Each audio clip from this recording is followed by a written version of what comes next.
Get this, Seattle Mayor Jenny Durkan is planning to sign a city budget for next year that cuts police funding by 18%.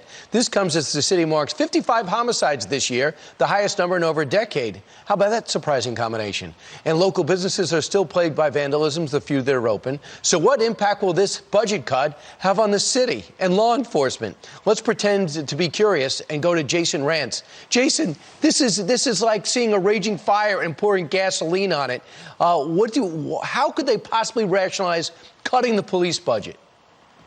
They rationalize it because in Seattle, the council and mayor's office are driven by some of the radical activists in the community. And right now, they have the ear of the Black Lives Matter movement and various Antifa organizations or Antifa-style activists who have been rioting, or peacefully protesting for the last several months. And so they've been putting on the pressure. They've been leaning on this council. They got the council to commit to 50% of a budget cut. So I suppose glass half full is they didn't get to the full 50, but they're still committed to 50% long term. They just cut 18 right now. And Jason, I'm sure I don't have to tell you, as a successful talk show host in the area, that they wanted 50% cut. And they plan on cutting funding for police training, the exact opposite of what everyone learned from George Floyd. They wanted to modernize police training, maybe extend it, got rid of overtime, and eliminated dozens of vacant positions of people who just walked off the job. Now, in the last week or so, we hear from Jim Clyburn, Democrat.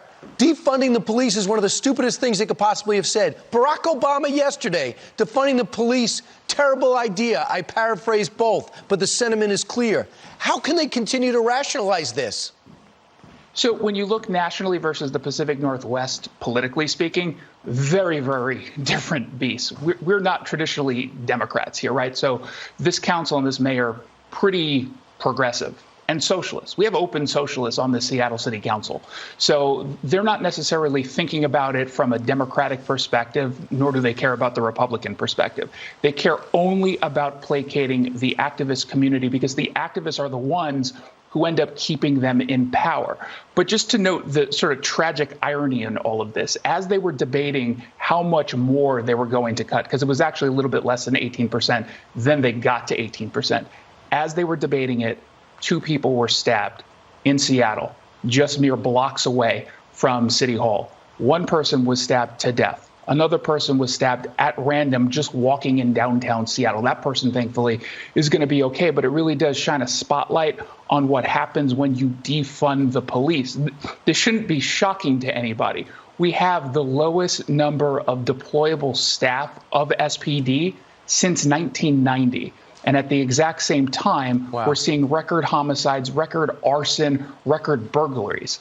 Again, any child could figure out exactly what's going to happen next year once we see even more of these cuts. And here's what the mayor said, Jenny Durkan. I believe we are laying the groundwork to make systematic, lasting changes to policing. We have rightly put forward a plan that seeks to ensure the Seattle Police Department has enough officers to meet 911 response and investigative needs throughout the city while acknowledging and addressing the disproportionate impact policing has had on communities of color, particularly black communities. Good luck as those 2 people bleed out and homicides continue to rise. We don't know if they're Democrats or Republicans, but I always thought safety didn't have any party or wasn't partisanship. Jason, thanks so much. Thank you so much, Brian.